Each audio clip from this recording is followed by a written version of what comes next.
Assalamualaikum warahmatullahi wabarakatuh. Hadirin hadirat kaum muslimin muslimat dimanapun Anda berada. Salam seiman, seagama, sekeyakinan. Saya sebagai seorang bapak yang sudah memiliki anak 3. Istri saya namanya Carmila. Saya akan membahas kajian tentang membina rumah tangga. Membina rumah tangga itu tidaklah mudah seperti orang membalik telapak tangan. Tentu dalam arti menjalani syariat apa yang telah diberikan petunjuk baik secara agama, maka saya akan mengkaji, kita akan kaji bersama apa sih tugas dan tanggung jawab untuk istri dan suami. Kesuksesan membina rumah tangga dalam bahasa Indonesianya, kalau dalam bahasa Arabnya untuk meraih suatu sakinah mawaddah warahmah tentu butuh perjuangan. Tugas istri kewajiban cuma ada 2 saja, melayani suami, taat tidak keluar rumah, dalam keadaan tertentu baru keluar rumah, dan mengandung, melahirkan dari suaminya. Cuma itu kewajibannya. Kalau pekerjaan rumah seperti memasak, cuci baju, nggak boleh dipaksa. Itu pun adanya maunya istri, dapat untuk menambah kebaikan pahala buatnya, baik merawat anak-anaknya dan suaminya apabila dalam keadaan kurang sehat.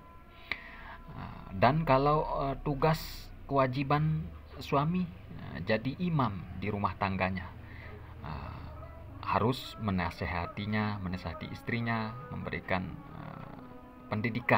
pendidikannya, menasehati ilmu apa yang kita bisa, apa yang kita lakukan dengan baik sesuai ajaran yang dibenarkan, diberikan petunjuk dari baik agama dan baik di negara kita. Kalau kaya ya 2 mud sehari beras sekitar 1 kilo cukup untuk makan minum sehari, dan lauk secukupnya. Gimana kalau kurang mampu? Sekitar 7 on cukup untuk makan minum sehari, lauk seadanya. Gimana kalau terlalu miskin? Ya, gimana ya kalau terlalu miskin? Menambah pahala ya kalau bisa ya puasa. Tapi zaman sekarang kan tidak ada orang yang tidak dapat makan. Alhamdulillah semua orang dapat makan. Bisa dikatakan orang miskin sekarang udah agak langka dah. Terlalu miskin maksudnya.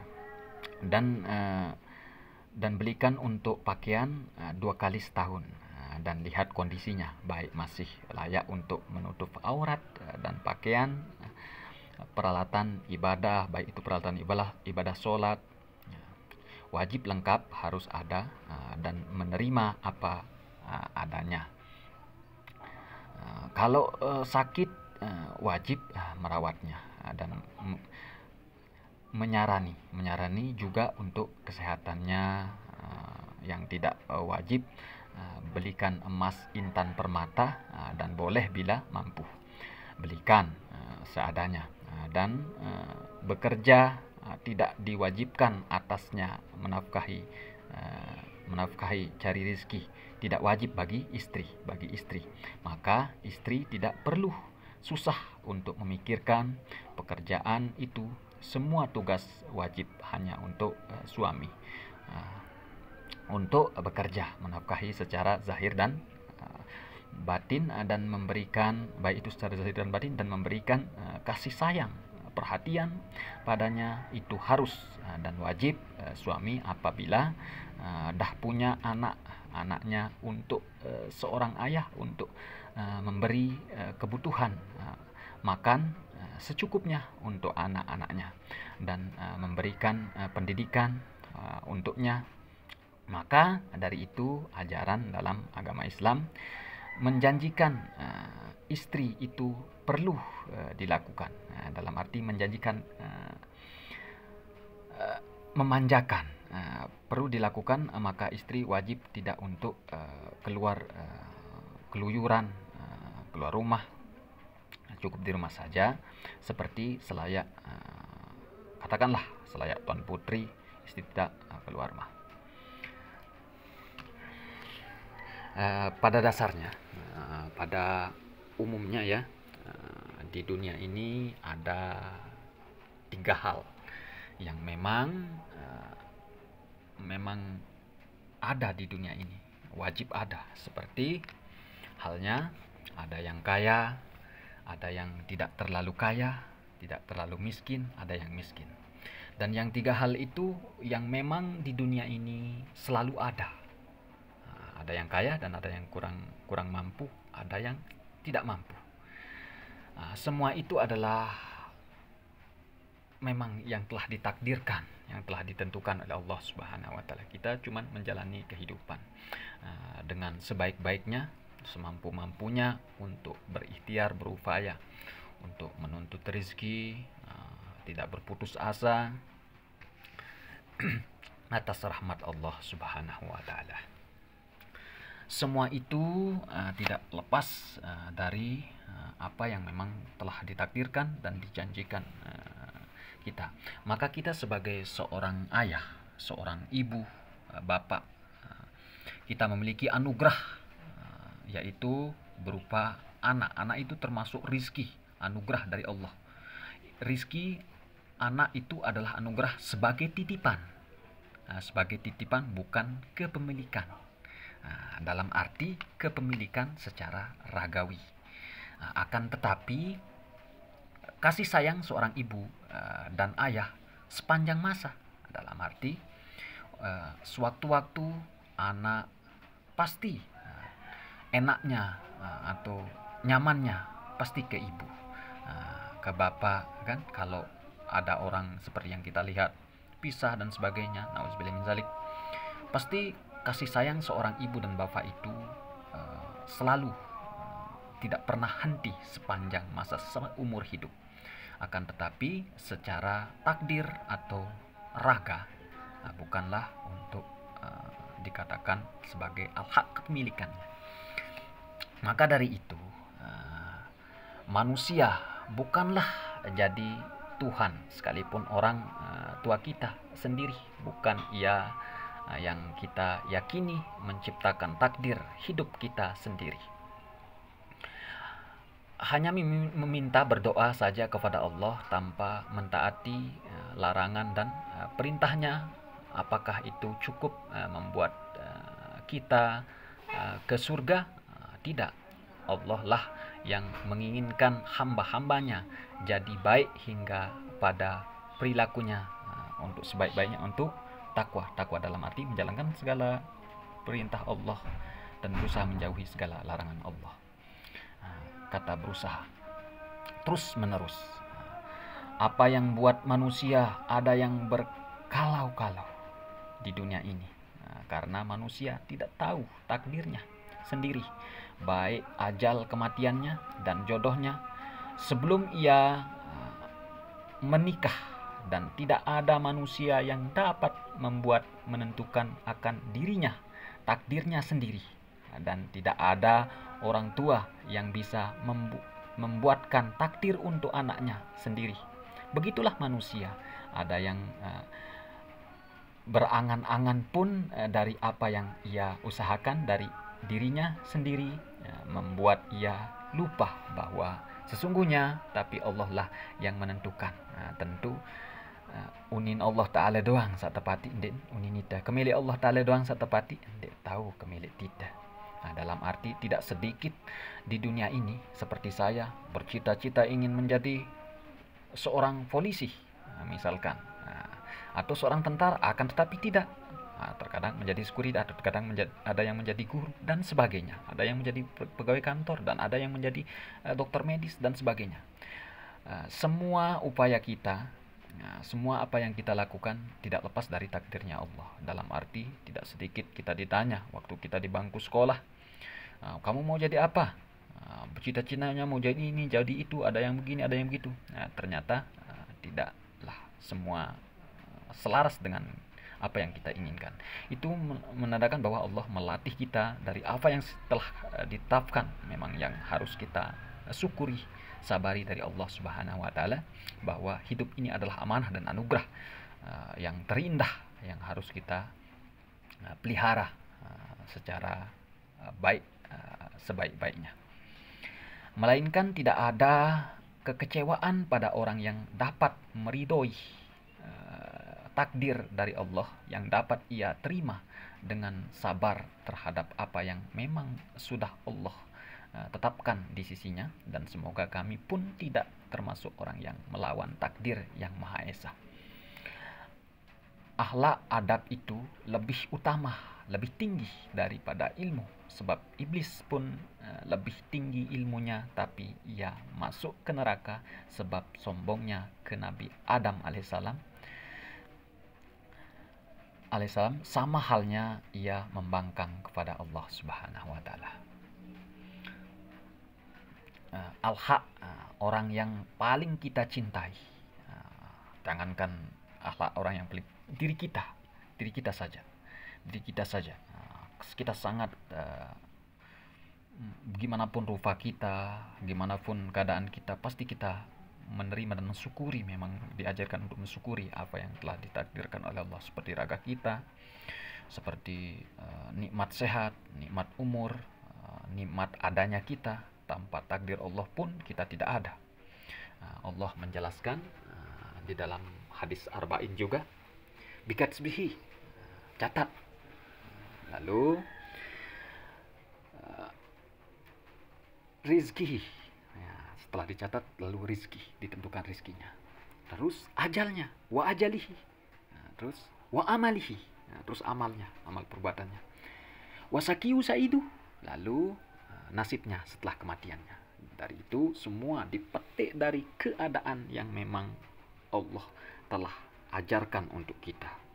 Jadi bikatsbihi, catat rizkihi, rizki, ajal wa ajalihi, ajal wa amalihi, amal. Wasaki usaidu, setelah amal perbuatan kita, itulah yang jadi penolong setia kita dari dunia sampai akhirat, amal perbuatan kita. Maka sebaik-baiknya kita menjaga amanah Allah Subhanahu wa taala, baik raga kita. Maka apa bentuk yang harus kita jaga, yaitu al-haq diri kita pun kita jaga, seperti aurat badan kita, seperti badan saya. Maka wajib saya jaga, baik itu walaupun kita sudah berkeluarga. Kalau menyangkut aurat, privasi, misalkan seperti saya yang pernah merantau dan sebagainya, menjaga privasi itu wajib, harus. Baik itu melihat aurat diri kita di sosmed harus terjaga, harus tidak boleh menjariahkan aurat. Saya pun demi Allah, saya tidak ingin atau berniat untuk menjariahkan suatu aurat, baik aurat diri saya atau aurat istri saya. Begitulah kita selalu menjaga privasi kehidupan. Walaupun seandainya orang yang melihat zina mata seperti melihat orang mandi, itu kan tidak boleh. Apalagi memoto orang, apalagi mengupload, nanti jadi jariah keburukan. Tidak boleh. Maka privasi diri kita dan privasi keluarga kita harus kita jaga. Itu pun dilarang oleh hukum agama kita, baik itu hukum negara kita. Hukum negara kita juga menegaskan bahwa kita harus menjaga privasi itu. Agar apa? Agar tidak menimbulkan suatu fitnah, agar tidak menimbulkan suatu gibah atau suatu jadi cemooh atau jadi omongan. Kenapa? Karena privasi itu sangat rentan di media sosial. Lebih-lebih sekarang kan di media sosial tentang aurat, entah itu berbau-baunya porno, tentu privasi itu harus dijaga. Apakah boleh memandang gambar seorang suami atau seorang istri auratnya? boleh, sah-sah saja. Akan tetapi harus dijaga privasinya. Jangankan gambar, yang asli saja bisa disentuh, bisa diapakan. Jadikanlah istrimu sebagai ladang, tempat kau bertanam, menggarapnya. Akan tetapi harus di tempat yang selayaknya. Dan jika itu menyangkut privasi, maka jagalah. Jangan sampai nanti ada seperti zaman sekarang kan, seperti HP misalkan, seperti HP dipegang oleh orang, terus dilihat orang, terus diupload. Itu tidak boleh. Tidak boleh. Kita pun harus berilmu, harus tahu bahwa aurat itu tidak boleh dijariahkan menjadi suatu amal keburukan, suatu yang menimbulkan syahwat. Maka itu harus untuk dijaga, wajib untuk dijaga. Sehingga itu kita jaga bersama, istri, suami, dan orang lain pun ketika melihat di HP, di Facebook, di YouTube, dan sebagainya, dan program sebagainya. Jika melihat itu kan menyangkut syahwat atau zina mata, tidak boleh. Itu harus tidak boleh di-upload, tidak boleh disebarkan di media sosial. Sebagaimana kita dilarang, gimana tidak boleh menjadikan suatu keburukan. Dan saya pun begitu, demi Allah, saya pun tidak berniat, tidak mau untuk menjadikan suatu al-haq atau aurat. Sehingga itu harus dijaga. Zaman sekarang kan zaman teknologi, zaman canggih, maka itu harus untuk privasi itu. Baik orang lain harus menjaga privasi orang lain, dan privasi diri kita dan istri kita harus kita jaga. Lebih-lebih pada media sosial, pada zaman media sosial, jangan sampai larinya ke jariah keburukan, suatu amal keburukan. Itu suatu amal keburukan. Jangankan melihat, apalagi mengupload tambah berdosa lah diri kita. Al-haq orang yang paling kita cintai. Sebab apa? Sebab al-haq orang yang paling kita cintai, baik diri kita mencintai raga kita, baik kita mencintai pasangan kita, itu adalah suatu al-haq orang yang paling kita cintai. Tentu kita dapat maklumi, memang dapat kita maafkan kehilafannya, dapat kita terima ridho, hingga kita berharap ia dapat ridho Allah dalam ampunannya, masuk surganya. Tapi orang yang paling kita cintai, tentu kita tidak akan rela, tidak ingin melihatnya, tidak ridho, tidak suka apabila untuk dizolimi, dimaksiati. Tentu kita berharap pada Allah, kembalikan itu semua atas ketidakberdayaan kita. Hukum dunia dan akhirat di sisinya Allah sebagai sebaik-baik jadi penentu di yaumil akhir. Sebagaimana orang baik lainnya, yang bagus pun tidak untuk menginginkan hal yang memang tidak diinginkan terjadi pada keluarganya. Yang dicintainya begitu juga halnya, kita juga begitu. Jadi semua itu harus kita jaga pada zaman teknologi zaman sekarang ini. Karena zaman teknologi ini, jangankan yang sengaja, yang tidak sengaja saja, saya sering buka Facebook atau YouTube kan, kita geser-geser, kita lihat-lihat, gimana tiba-tiba ada suatu gambar yang memang menyangkut aurat atau menyangkut syahwat.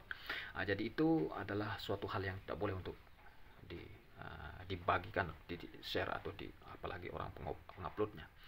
Sama halnya orang yang mengintip orang, istilahnya seperti orang mandi misalkan, terus lalu memvideonya lalu menguploadnya, maka itu adalah suatu menjariahkan amal keburukan dari akhlak adab yang memang tidak Allah ridhoi, atau Allah tidak setuju apabila memang pekerjaan itu yang harus untuk jangan dilakukan. Begitulah kehidupan di zaman sekarang, di masa teknologi ini. Saya lihat sekali banyak di Facebook, banyak di YouTube, banyak dan program lainnya. Itu pun saya lihat sekilas-sekilas saja, dalam arti kan tidak sengaja. Kita lihat banyak. Begitulah yang dapat saya sampaikan. Wabillahi taufiq wal hidayah. Wassalamualaikum warahmatullahi wabarakatuh. Salam sejahtera untuk kita semua. Dan terutama saya sebagai seorang ayah ya, seorang ayah tentu memiliki anak udah 3. Tentu apa yang kita harapkan dari masa depannya, tentu kita tidak boleh takut atau khawatir akan masa depannya. Pada hakikatnya manusia itu akan mengalami 3 hal. Yang pertama, memang takdirnya dari Allah, ada yang kaya, ada yang tidak terlalu kaya, tidak terlalu miskin, dan ada yang memang miskin. Akan tetapi semua itu apabila suatu anak kita mendapatkan takdir dari suatu perbedaan yang 3 itu pun itu karena Allah, bukan karena kita bukanlah cuman kita berupaya dengan doa dan berikhtiar, berusaha, itulah yang kita mampu lakukan. Selebihnya kita serahkan kepada Allah, urusan Allah yang menentukan semua itu. Akan tetapi manusia itu harus bertanggung jawab, harus berusaha, harus terus menerus menuntut rezekinya tanpa berputus asa. Begitulah. Wabillahi taufiq wal hidayah. Wassalamualaikum warahmatullahi wabarakatuh.